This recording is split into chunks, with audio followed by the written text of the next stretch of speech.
जय श्री कृष्ण बंधु, आपके अपने चैनल भक्ति की शक्ति में बहुत बहुत स्वागत है। पौष का पावन हर एक दिन जीवन को देता है नव संदेश और सत्कर्म और श्रद्धा की गाथा खोलता है सुख के द्वार। पौष मास के चौथे दिन की कथा के साथ आगे बढ़ते हैं।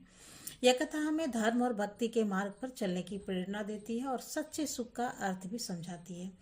श्री नारायण जी नारद से कहते हैं, हे नारद, इस प्रकार उस बालक को आशीर्वाद देकर श्री हरि उस सभा में देवताओं और मुनियों के साथ एक रत्न निमित्त श्रेष्ठ सिंहासन पर विराजमान हो गए। उसके दक्षिण भाग में शंकर जी और बाएं भाग में प्रजापति ब्रह्मा जी और आगे धर्मावताओं में श्रेष्ठ तथा जगत के साक्षी धर्म जी ने आसन ग्रहण किया है। हे ब्राह्मण, फिर धर्म के समीप सूर्य, इंद्र, चंद्रमा, देवगण, मुनि समुदाय और पर्वत समूह सुखपूर्वक आसनों पर विराजमान हो गए। इसी बीच महायोगी सूर्यपुत्र शनिचर शंकर नंदन गणेश जी को देखने के लिए वहां आए। उसका मुख अत्यंत नम्र था, आंखें कुछ मुंदी हुई थी और मन एकमात्र श्री कृष्ण में लगा हुआ था। इसलिए वे बाहर श्री कृष्ण का ही ध्यान कर रहे थे। वे तप फल को खाने वाले तेजस्वी धधकती हुई अग्नि की शिखा के समान प्रकाशमान अत्यंत सुंदर श्याम वर्ण पीताम्बर धारी और श्रेष्ठ ने उन्होंने वहां पहले विष्णु, ब्रह्मा, शिव, धर्म, सूर्य, देवगण और मुनिवर को प्रणाम किया। फिर उनकी आज्ञा से उस बालक को देखने के लिए गए। अंदर जाकर शनिदेव ने सिर झुकार पार्वती जी को नमस्कार किया। उस समय वे अपने पुत्र को अपने छाती से लगाए रत्न सिंहासन पर विराजमान होकर आनंद पूर्वक मुस्कुरा रही थी। 5 सखियां निरंतर उस पर श्वेत चमर डुला रही थी। ये सखी द्वारा दिए गए सुवास तांबूल और चबा रही थी। तांबूल पान को कहते हैं। इसके शरीर पर अग्नि से तपाक शुद्ध की हुई सुंदर साड़ी शोभायमान थी। रत्नों के आभूषण उसकी शोभा बढ़ा रहे थे। सहसा सूर्य नंदन शनिदेव को सिर झुकाकर देखकर देवी ने उन्हें शीघ्र ही शुभ आशीर्वाद दिया और फिर उनसे वार्तालाप करके उसका कुशल मंगल पूछा। पार्वती जी ने फिर पूछा, हे गृह, इस समय आपका मुख नीचे की ओर झुका हुआ क्यों है? या आप मुझे अथवा इस बालक की ओर देख क्यों नहीं रहे हैं? तो साधु ने इसका कारण सुनना चाहती हूँ। शनिदेव कहने लगे, साध्वी, सारे जीव अपने कर्मों के अनुसार अपनी करनी का फल भोगते हैं, क्योंकि जो भी शुभ अथवा अशुभ कर्म होता है उसका करोड़ों कल्पों में भी नाश नहीं होता। जीव अपनी कर्म के अनुसार ब्रह्मा, इंद्र और सूर्य के भवन में जन्म लेता है। कर्म से ही वह मनुष्यों के घर में और कर्म से ही वह पशु योनियों उत्पन्न होता है। कर्म से वह नरक में जाता है और कर्म से ही उसे वैकुंठ की प्राप्ति होती है। अपने कर्म के अनुसार वह चक्रवर्ती राजा हो जाता है और वह अपने कर्म से ही वही नौकर भी होता है। माता कर्म से ही वह सुंदर होता है और अपने कर्म से फल स्वरूप वह सदा रोगग्रस्त बना रहता है। कर्मानुसार ही वह विषय प्रेमी और अपने कर्म से ही विषयों में निर्लिप्त रहता है। कर्म से ही जीवन को उत्तम पत्नी, उत्तम पुत्र और निरंतर सुख की प्राप्ति होती है और अपने कर्म से ही वह पुत्रहीन, दुष्ट स्वभाव वाला स्त्री का स्वामी अथवा स्त्रीहीन होता है। हे शंकर वल्लभे, मैं एक परम गोपनीय इतिहास वह लज्जाजनक और माता के सामने कहने लायक तो नहीं है, फिर भी कहता हूँ, सुनिए। मैं बचपन से ही श्री कृष्ण का भक्त था। मेरा मन तो सदा एकमात्र श्री कृष्ण के ध्यान में ही लगा रहता था। मैं विषयों में विरक्त होकर लगातार तपस्या में लीन रहा करता था। पिताजी के चिद्ररथ की कन्या से मेरी विवाह करवा दिया। वह सती साध्वी नारी अत्यंत तेजस्वी और सतत तपस्या में लीन रहने वाली थी। एक दिन ऋतु स्नान करके वह मेरे पास आई। उस समय मैं भगवत चरणों का ध्यान कर रहा था। मुझे ब्रह्मा ज्ञान बिल्कुल भी नहीं था। पत्नी ने अपना ऋतुफल निष्फल जानकर मुझे श्राप दिया कि अब आपको जिसकी ओर देखेंगे वही नष्ट हो जाएगा। उसके बाद जब मैं ध्यान से विरत हुआ तब मैंने अपनी पत्नी को संतुष्ट किया, परंतु अब तो वह साप से मुक्त कराने में मुझे असमर्थ थी, इसलिए पश्चाताप करने लगी। माता, इसी कारण मैं किसी भी वस्तु को अपने नेत्रों से नहीं देखता और तभी से मैं जीव हिंसा के भय से स्वाभाविक ही अपने मुख को नीचे किया रहता हूँ। मुने शनिचर की यह बात सुनकर देवी पार्वती हंसने लगी और नरत कियो नारियां का सारा समुदाय ठका मारकर हंसने लगा। श्री नारायण जी कहते हैं, नारद शनिचर यह वचन सुनकर देवी पार्वती ने परमेश्वर श्री हरि का ध्यान किया और सारा जगत ईश्वर की इच्छा से वशीभूत ही है, ऐसा कहा। फिर देवी वशीभूता पार्वती जी ने कौतूहलवश शनिदेव से कहा, आप मेरी ओर मेरे बालक की ओर देखिए, भला इस निसे कर्म फल भोग को कौन हटा सकता है। तब पार्वती जी का वचन सुनकर शनिदेव स्वयं मन ही मन में यह विचार करने लगे कि ओह, क्या मैं इस पार्वती नंदन पर नजर डालूं या ना डालूं, इसे देखूं ना देखूं, क्योंकि अगर मैं बालक को देख लूंगा तो निश्चय ही उसका जो है अनिष्ट हो जाएगा। ऐसा कहकर धर्मात्मा शनिचर ने धर्म को साक्ष्य बनाकर बालक को देखने का विचार किया, परंतु बालक की माता को नहीं देखा। शनिचर का मन तो पहले से ही खिन्न था, उसके कंठ और तालु भी सूख गए। फिर भी उन्होंने अपने बाएं नेत्र के कोने से शिशु के मुख की ओर देखा। उन्होंने उस बालक को केवल मुख ही देखा था और शनिचर की दृष्टि पड़ते ही शिशु का मस्तक धड़ से अलग हो गया। तब शनिचर ने अपनी आंखें फेर ली और वे नीचे मुख करके खड़े हो गए। इसके बाद तो उस बालक का खून से लथपथ हुआ सारा शरीर तो देवी पार्वती जी की गोद में पड़ा रह गया, लेकिन मस्तक अपने अमिष्ट गोलोक में जाकर श्री कृष्ण में लीन हो गया। यह देखकर पार्वती जी अपने बालक को अपने सीने से लगाकर फूट फूट कर विलाप करने लगी और एक उन्मत्त की तरह धरती पर गिरकर मूर्छित हो गई। तब वह उपस्थित सभी देवता देवियां, पर्वत, गंधर्व, शिव जी और कैलाशवासी यह दृश्य देखकर आश्चर्यचकित रह गए।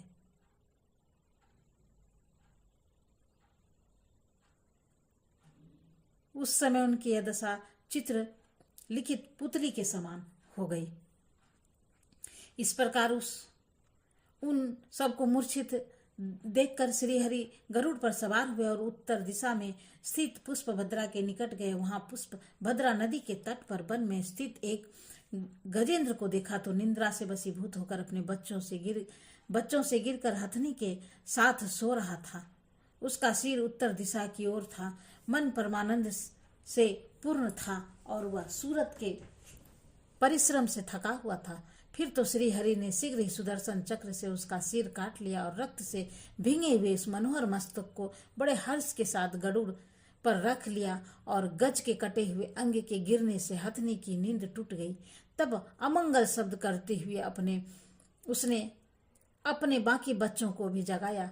फिर तो वह शोक से व्याकुल होकर अपने बच्चों के साथ विलक विलक कर चित्कार करने लगी। इसके बाद जो लक्ष्मी जी के स्वामी हैं, जिसका स्वरूप परम शांत है, जिसके कर कमलों में शंख, चक्र, गदा और पद्म शोभा पाते हैं, तो पीताम्बरधारी परमात्मा जगत के स्वामी निसे अर्थात कर्म फल भोग का खंडन करने में समर्थ, कर्म फल भोग को उत्पन्न करने वाला और सर्वव्यापक है, और जो गरुड़ पर आरूढ़ होकर मुस्कुराते हुए सुदर्शन चक्र को घुमा रहे हैं, उन परमेश्वर का उसके स्तवन किया और विप्र व उनकी स्तुति से प्रसन्न होकर भगवान ने उसे वरदान दिया और दूसरे गज का मस्तक काटकर उसे धड़ से जोड़ दिया। फिर उस ब्रह्मा का तो ब्रह्म ज्ञान से उसे जीवित कर दिया और उस गजेंद्र के संजोग सर्वाग्य में अपने चरण कमल को स्पर्श कराते हुए कहा कि गज, अब तुम अपने परिवार के साथ एक कल्प पर्वत जीवित रहे।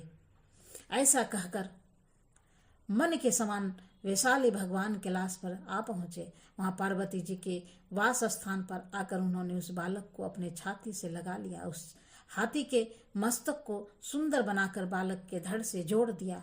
फिर ब्रह्मा स्वरूप भगवान ने ब्रह्म ज्ञान से हुंकार उच्चारण किया और खेल ही खेल में उसे जीवित कर दिया।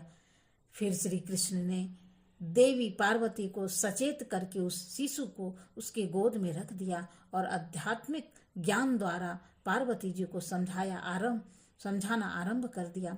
श्री कृष्ण अर्थात श्री हरि ने कहा, शिवे, आप तो जगत की बुद्धि स्वरूपा हो। क्या आप नहीं जानते कि ब्रह्मा से लेकर कीट प्रयत्न सारा जगत अपने कर्म अनुसार फल भोगता है। प्राणियों का जो सर्वकर्म जनित भोग है वह 100 करोड़ कल्पों तक प्रत्येक योनि में शुभ अशुभ फल से नित्य प्राप्त होता रहता है। सती इंद्र अपने कर्मवश कीड़े की योनि में जन्म ले सकते हैं और कीड़ा अपने पूर्व कर्मों से फलानुसार इंद्र भी हो सकता है।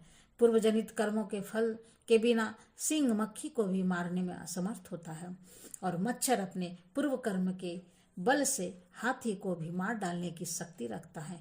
कर्म भोग शुभ अशुभ रूप में इस लोक को परलोक में अवश्य प्राप्त होता है, परंतु कर्मोपार्जन के योग्य पुण्य क्षेत्र भारत ही है।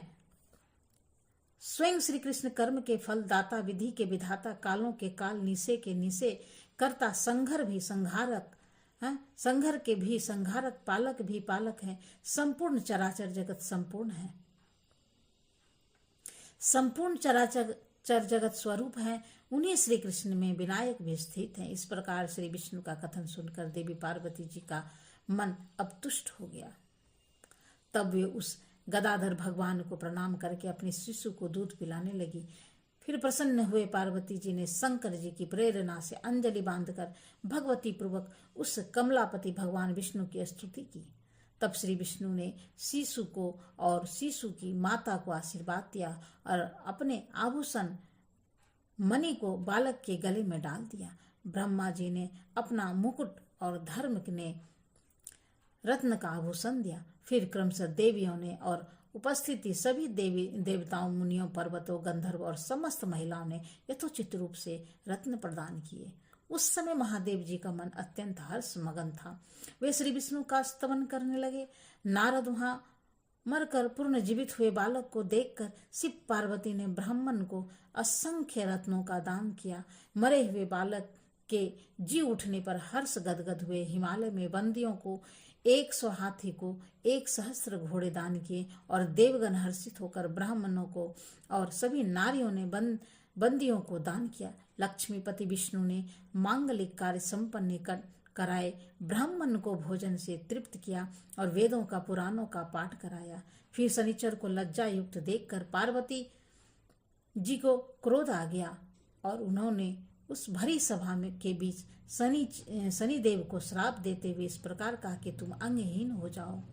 श्री नारायण कहते हैं, नारद, फिर श्री विष्णु ने शुभ अवसर आने पर देवों और मुनियों के साथ सर्वश्रेष्ठ उपहारों से उस बालक का पूजन किया और उससे यह कहा कि सर्वश्रेष्ठ मैंने सबसे पहले आपकी पूजा की है, इसलिए बस अब सर्व पूज्य और योगेंद्र हो जाओ। ऐसा कहकर श्री हरि ने उसके गले में बनमाला डाल दी और उस बालक को मुक्तिदाता, ब्रह्म ज्ञान और संपूर्ण सिद्धियां प्रदान करके अपने जैसा ही बना दिया।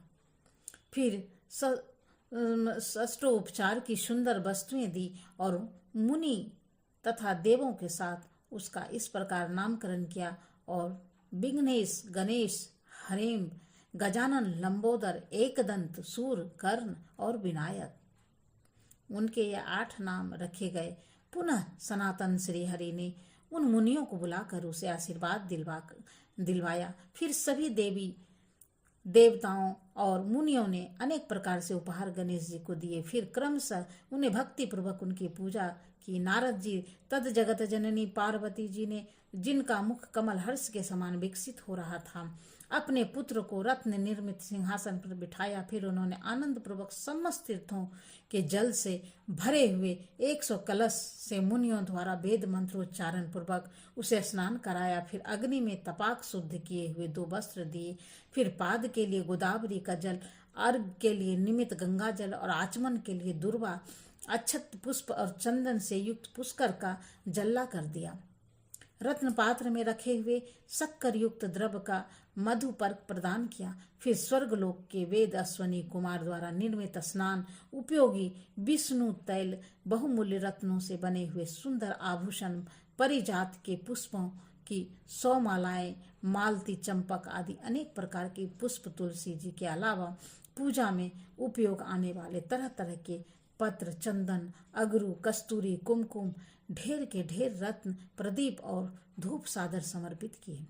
फिर बालक गणेश को प्रिय लगने वाले नैवेद्य जैसे तिल के लड्डू, जौ और गेहूं के चूरन, पूरी अत्यंत स्वादिष्ट तथा मनोहर पकवान, शक्कर मिश्रित स्वादिष्ट स्वास्तिक के आकार का बना हुआ त्रिकोण पकवान, विशेष गुड़ युक्त खील, चिड़वा, चिवड़ा और अगहनी के चावल के आटे के बने हुए पदार्थों के नाना प्रकार के व्यंजन में पहाड़ लगा दिए।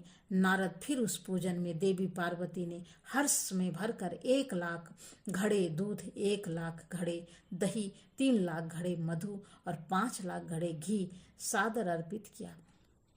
नारद फिर अनार और बेल के असंख्य फल, तरह तरह के खजूर, जामुन, आम, कटहल, केला और नारियल के असंख्य फल दिए। फिर आचमन और पान कराने के लिए अत्यंत निर्मल कपूर आदि से सुबह से स्वच्छ गंगा जल दिया। नारद इसके बाद उसी प्रकार सुवासित उत्तम रमणी पान के बीड़े और वायन से परिपूर्ण सैकड़ों स्वर्ण पात्र दिए। फिर मेनका हिमालय के पुत्र और प्रिय आत्मा ने गिरिजा के पुत्र का पूजन किया। वहां उपस्थित ब्रह्मा, विष्णु आदि सभी देवता ओम श्रीं ह्रीं क्लीं गणेश्वरा ब्रह्मा रूपाय चवार्क वस्तु समर्पित करके परमानंद में मगन ने इस मंत्र में 32 अक्षर हैं। ये संपूर्ण कामनाओं के दाता, धर्म और काम मोक्ष का फल देने वाला और सभी प्रकार की सिद्धियां प्रदान करने वाला इस मंत्र के 5,00,000 जप से ही जापक को मंत्र सिद्ध प्राप्त हो जाती है। भारतवर्ष में जिसे मंत्र सिद्धि हो जाता है वह श्री विष्णु के समान हो जाता है। उसके नाम स्मरण से सारे विघ्न भाग जाते हैं। उस उत्सव के अवसर पर आनंद मगन हुए देवताओं ने इसी मंत्र से शिशु की पूजा करके अनेक प्रकार के बाजे बजवाई उत्सव करवाया, ब्राह्मणों को भोजन से तृप्त किया। फिर उन ब्राह्मणों को और विशेष दयाबंदियों को दान दिया। श्री नारायण जी कहते हैं, नारद तद उस सभा के बीच श्री विष्णु परम भक्ति पूर्वक संपूर्ण विघ्नों के विनाशक उन गणपति महाराज की भली भांति पूजा करके उनकी स्तुति करने लगे। श्री विष्णु ने कहा, हे इसमें सनातन ब्रह्मा ज्योति स्वरूप उनका स्तवन करना चाहता हूँ, परंतु आपके अनुरूप निरूपण करने में मैं समर्थ असमर्थ हूँ, क्योंकि आप इच्छा रहित संपूर्ण देवों में श्रेष्ठ, सिद्धों और योगियों के गुरु, सर्वस्वरूपा, सर्वहर, ज्ञान राशि स्वरूप, अव्यक्त, अविनाशी, नित्य सत्य आत्मस्वरूप वायु के समान अत्यंत निर्लेप, छत रहित, सबसे साक्षी, संसार सागर से पार होने के लिए परम दुर्लभ माने, माया रूपी नौका के कर्णधार स्वरूप, भक्तों पर अनुग्रह करने वाले श्रेष्ठ वर्णीय वरदाता, वरदानियों के भी ईश्वर सिद्धि स्वरूपा, सिद्धिदाता, सिद्धि के साधक, ध्यान से अतिरिक्त धैर्य ध्यान द्वारा असाध्य धार्मिक धर्म स्वरूपा, धर्म के ज्ञाता, धर्म और अधर्म का फल प्रदान करने वाले, संसार वृक्ष के बीज अंकुर और उनके आचार्य, आश्चर्य स्त्री पुरुष और नपुंसक के रूप में विराजमान और इनके इंद्रियों से भी सबसे आदि अग्र पूज्य सर्व पूज्य गुण के सागर, स्वेच्छा से सगुण ब्रह्मा तथा स्वेच्छा से ही निर्गुण ब्रह्मा का रूप धारण करने वाला, स्वयं प्रकृति रूप और प्रकृति से परे प्रकृति रूप है, शेष अपने सहस्त्र मुखों से भी आपकी स्तुति करने में असमर्थ है।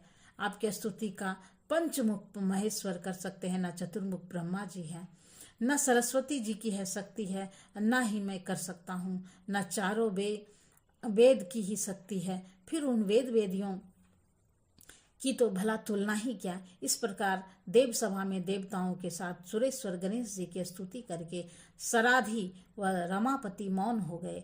मुने को मनुष्य एकाग्रचित होकर भक्ति भाव से प्रातः, मध्याह्न और सायकाल इस विष्णुकृत गणेश स्रोत का सतत पाठ करता है और विंध्येश्वर उसके समस्त विघ्नों का विनाश कर देते हैं। सदा उसके सब कल्याण की बुद्धि होती है और वह स्वयं कल्याण जनक हो जाता है।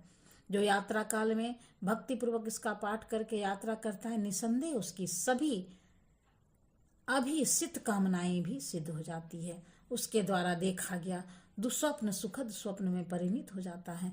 उसे कभी दारुण ग्रह पीड़ा नहीं भोगनी पड़ती है। उसके शत्रुओं का विनाश और बंधुओं का विशेष उत्कर्ष होता है। निरंतर विघ्नों का क्षय और सदा संपत्ति की वृद्धि होती है। उसके घर में पुत्र पात्र और को बढ़ाने वाले लक्ष्मी जी स्थिर रूप से वास करते हैं। तीर्थों, यज्ञों और संपूर्ण महादान में जो फल मिलता है वह उसे श्री गणेश की कृपा से प्राप्त हो जाता है। यह ध्रुव सत्य है। नारद जी ने कहा, श्री गणेश के स्रोत और उसके मनोहर पूजन को तो मैंने सुन लिया, अब मुझे जन्म मृत्यु के चक्र से छुड़ाने वाले कवच को भी सुनने की इच्छा है। तब श्री नारायण ने देवश्री जो भगवान गणेश का कवच सुनाया उसका वर्णन आप अगले अध्याय में सुनेंगे। तो ये थी आज की वीडियो। उम्मीद है ये वीडियो आपको अच्छी लगी होगी। थोड़ी सी भी आपको अच्छी लगी है तो प्लीज़ लाइक करें, शेयर करना तो बिल्कुल भी ना भूलें। तो मिलते हैं फिर एक नए अध्याय के साथ। तब तक के लिए नमस्कार। Thanks for watching.